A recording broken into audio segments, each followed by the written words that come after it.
One of the biggest misconception of travel is the more you plan, the smoother your trip will be.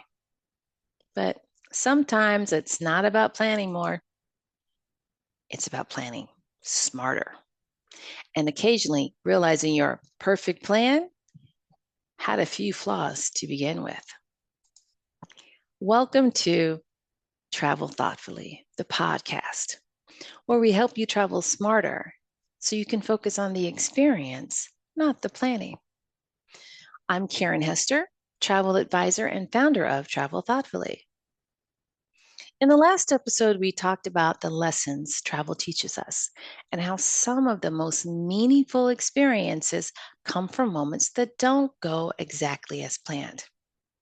And today, we're continuing that conversation by talking about something every traveler experiences at some point: travel mistakes. Not the kind that ruin your trip, but the kind that make you stop and think, hmm, okay, next time we're doing that differently.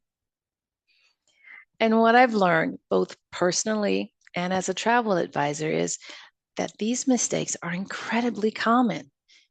So today, I want to walk you through a few of the biggest ones and what you can do differently. Mistake number one: overpacking the itinerary. It's easy to want to do everything, especially on a big trip. You spent the money, you've taken the time off, so you're thinking, I should maximize every moment. But more isn't always better. On a Disney cruise I took with my sister, we did the opposite. We didn't plan anything ahead of time. No excursions, no set schedule. Each day, we decided what we felt like doing. Now, sometimes we missed out on activities because they were full, but somehow we still survived. And honestly, it made the trip feel more relaxing. And the irony is, the less we planned, the more we actually enjoyed it. The lesson: give yourself permission to not do everything, because vacation shouldn't feel like a full time job with better scenery. Mistake number two: not preparing for the unexpected. Even the best planned trips can change in an instant. When I was in France for the Olympics, we had tickets to see a sailing event in the Riviera. Everything was set until our flight from Paris was canceled. And we didn't know that until we were in the car heading to the airport. And suddenly, we were figuring out how to take a train instead. We did miss most of the event, which at the time felt like a big deal. But we also got to see parts of the French countryside we never would have experienced otherwise. And in that moment, it did feel stressful, but looking back now, it's one of the parts of the trip I remember most. The lesson: sometimes the backup plan becomes part of the story, even if it wasn't the story you originally planned. Mistake number three: assuming technology will always work. We rely on our phones for everything now: tickets, reservations, other documents, and we assume it will all just work until it doesn't. When I was preparing for scuba diving off the Great Barrier Reef, I needed to show my scuba certification. I had it saved in my email, which felt very responsible at the time. But when I needed it, I couldn't open it, of course. Fortunately, we found a workaround, but it was a great reminder that relying on one source can be risky. The lesson: download it, screenshot it, print it, because Wi Fi and cell services don't always show up when you need them most. Mistake number four: staying too comfortable. It's easy to stick with what we know when we travel.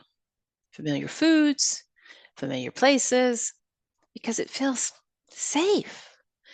But some of the best experiences happen when we step just a little outside of that.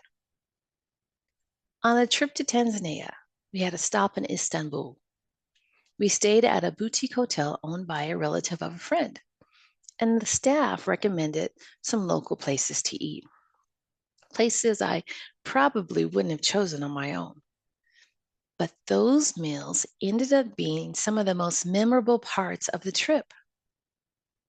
The lesson: some of the best travel experiences come from trusting local insight.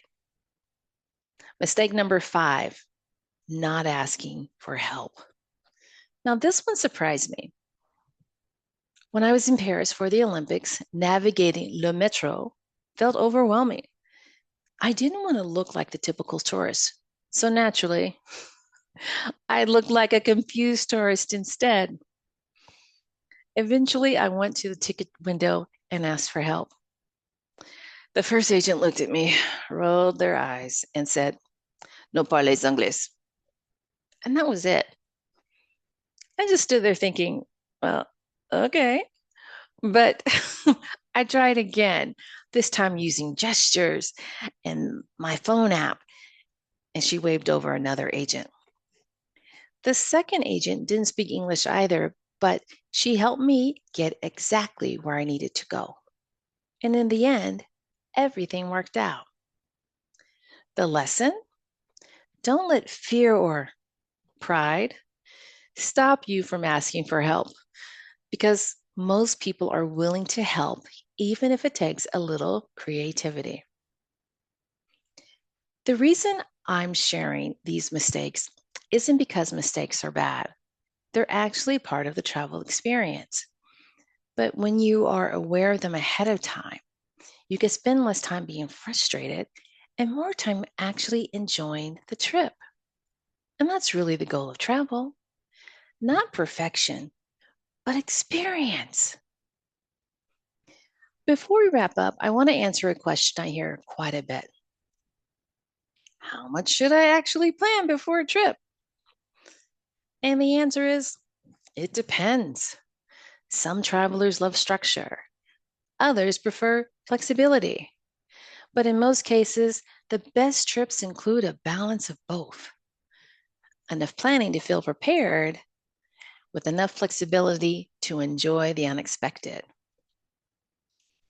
Travel has a way of teaching us things we don't expect.